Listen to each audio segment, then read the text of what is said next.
Every leader or manager at some point experiences what I call delegation dysfunction apprehension, DDA. I know it sounds like a deadly disorder, right? But you know that feeling in the pit of your stomach that in spite of your very detailed instructions and directions, in spite of all the resources you give to your team member, that they will simply find a way to mess up, to blow the game, to screw up the task that you have delegated to them.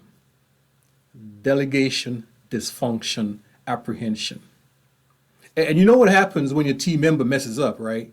Invariably, you, the manager, gets the blame. Because, as you know, in leadership and management, the buck stops with you.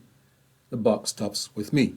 So, take, for example, Game 4 of the World Series between the Atlanta Braves, that's my team, my hometown team, and the Houston Astros, Game 4. So the Astros were leading 2-1 in the 7th inning. And both managers, Dusty Baker, the Astros manager, and Brian Snitker, the manager of the Atlanta Braves, they both delegated a crucial role to a team member. So Dusty Baker, on the one hand, delegated the pitching responsibilities to the reliever Christian Javier. Now, he had been pitching fabulously, excellently in his previous games, pitching at a high level. So Dusty Baker's delegation dysfunction apprehension, his fear of delegating a task, may have been pretty low.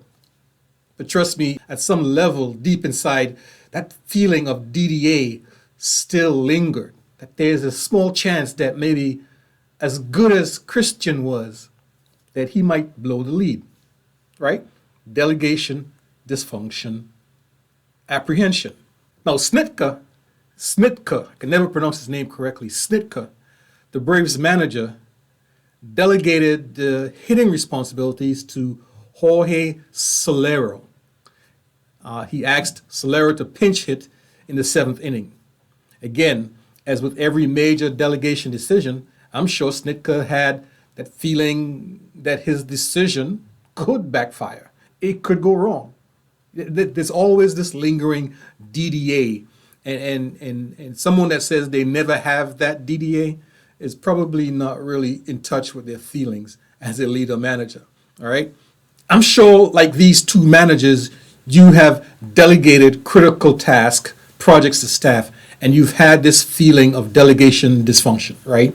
The fear that the delegatee would underperform. And it's okay to have this DDA, this delegation dysfunction apprehension. But there are 5 things that you can do to drastically minimize, or in some cases, even eliminate delegation dysfunction. Oh, by the way, back to the game. So I'm an Atlanta Braves fan since 1991. So, you know, I was celebrating Brian Snitker, the Braves manager's delegation decision. His delegation decision turned out to be just perfect. In fact, it worked out really well because Solero, the team member to whom he delegated the pinch hitting responsibilities, Solero hit the go-ahead home run to win the game for the Atlanta Braves. Now Dusty Baker, he wasn't so fortunate. The manager of the Houston Astros, his delegation dysfunction apprehension turned out, well, not so good for his team. 2-1 pitch.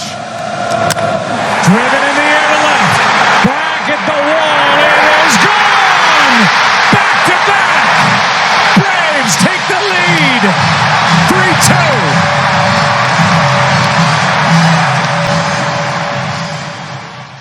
But there are 5 things that you can do as a leader manager to minimize this delegation dysfunction apprehension. I'm going to share with you a link to a free leadership training on the 5 things that leaders and managers could do to drastically minimize, or in some cases even eliminate, this delegation dysfunction apprehension.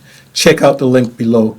It's totally free. It's guaranteed to give you at least 5 practical and powerful tools, tips, and strategies that you could begin to implement so that your delegation dysfunction apprehension is minimized or or even eliminated. Hey, thanks for listening. Go Braves. Go Braves. All right.